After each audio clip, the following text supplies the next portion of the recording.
How Swedish First Hill Hospital Almost Killed Us, Part 3. My husband was in the hospital for 5 days with COVID after being a frontline worker in the pandemic. On February 17th, 2021, I hear a key turning at my door. In walks my husband. My first reaction is excitement. I'm so happy to see him. But then as I go closer to hug him, I see that his eyes are not totally right. They're dilated and they're searching all around. They're not looking at me. He starts shouting at me, "Where's my suitcase?" Calm down. What do you need your suitcase for? Where's my suitcase? They're trying to get me. They're trying to get me. He goes to the closet in our apartment and pulls down a blue suitcase. He opens it and he starts throwing random crap in there. He starts throwing in the wet laundry that's in the washing machine and starts taking like a whole box of lens wipes and dumps it in. Haven't had my coffee yet today. What's going on? Where's my passport? Something you need to know is that my husband is an organization machine, especially when it comes to important documents. He goes to the desk drawer, he takes the whole thing and dumps it on the floor. Birth certificates, wedding license. I'm begging with him. I'm saying, please sit down, please calm down, take a deep breath with me. He keeps going, they're after me. They tried to kill me. And I'm like, okay, who tried to kill you? Who's after you? He's not able to form like coherent thoughts. And then I'm noticing that his clothing is covered in ice and snow. And I ask, did you drive here? No, I couldn't risk them seeing me in the parking lot. Honey, did they check you out of the hospital? And he goes, no, I had to run away before anyone could find me. Please, honey, please sit down. Please stay. Please tell me what's going on. I just want to help you. He takes this suitcase full of random crap, zips it up, and goes to the door. I just have missed him. He says, I'm sorry, mi amor. I tried to make it work in this country, but I just couldn't. I'm headed to Costa Rica to escape so that they can't kill me, and slams the door. So I've talked about my experiences calling the Seattle PD. Check out that other video, but I want to talk about my experience with Seattle Swedish First Hill. So I do the logical thing. I call the hospital and I say, my husband Abraham just showed up here. He is very delusional. She says to me, he's not in the system. There is no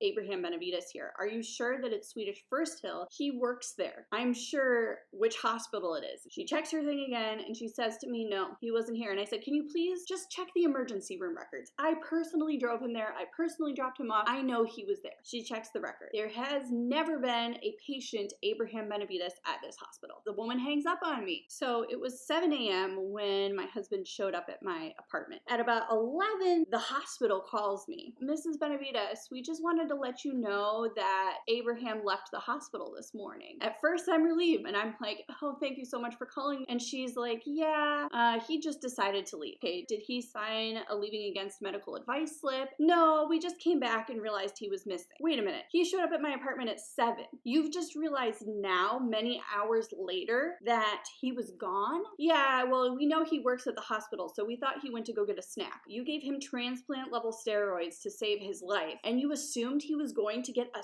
snack? I called at 7 this morning when he first arrived, and they told me he was never and never has been a patient at this hospital. Oh, well, sorry, that's a different department. My mom works in healthcare, so I'm calling her and I'm like, you gotta talk to these crazies. I don't know what the fuck is going on. And my mom, to her everlasting credit, not only books a flight to come to Seattle, she also calls Swedish Hospital, tries to advocate on mine and my husband's behalf, and it is futile. I eventually go to the hospital. Now keep in mind, they've called me. They've called me twice. I've called the police. The police has called the hospital. They tell me there has never been a patient named Abraham Benavides here.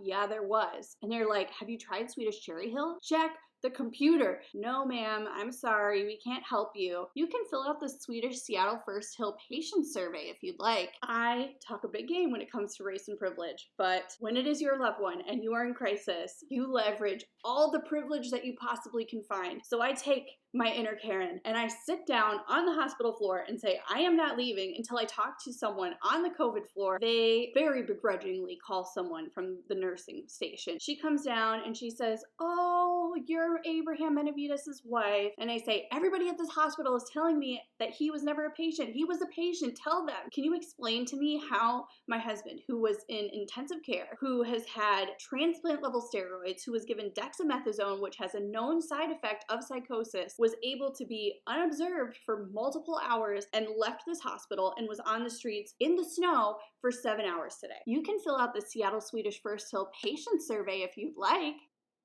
First Hill Hospital, first of all, fuck you. Second of all, If you have any answers to these questions, I've been waiting. This happened on February 17th, 2021. It is currently September 21st, 2023. Swedish, you left one of your own doctors to die. You left him to die in the snow alone on the streets of Seattle after you gave him a drug that made him psychotic, after you made him work in the hospital when he was still sick, after you accused him of illicit drug use instead of listening to one of your only Latinx doctors and how he was still experiencing COVID. That's how you treated someone with an education, who you cared about, who you knew. How do you treat everybody else? How do you treat those with less privilege?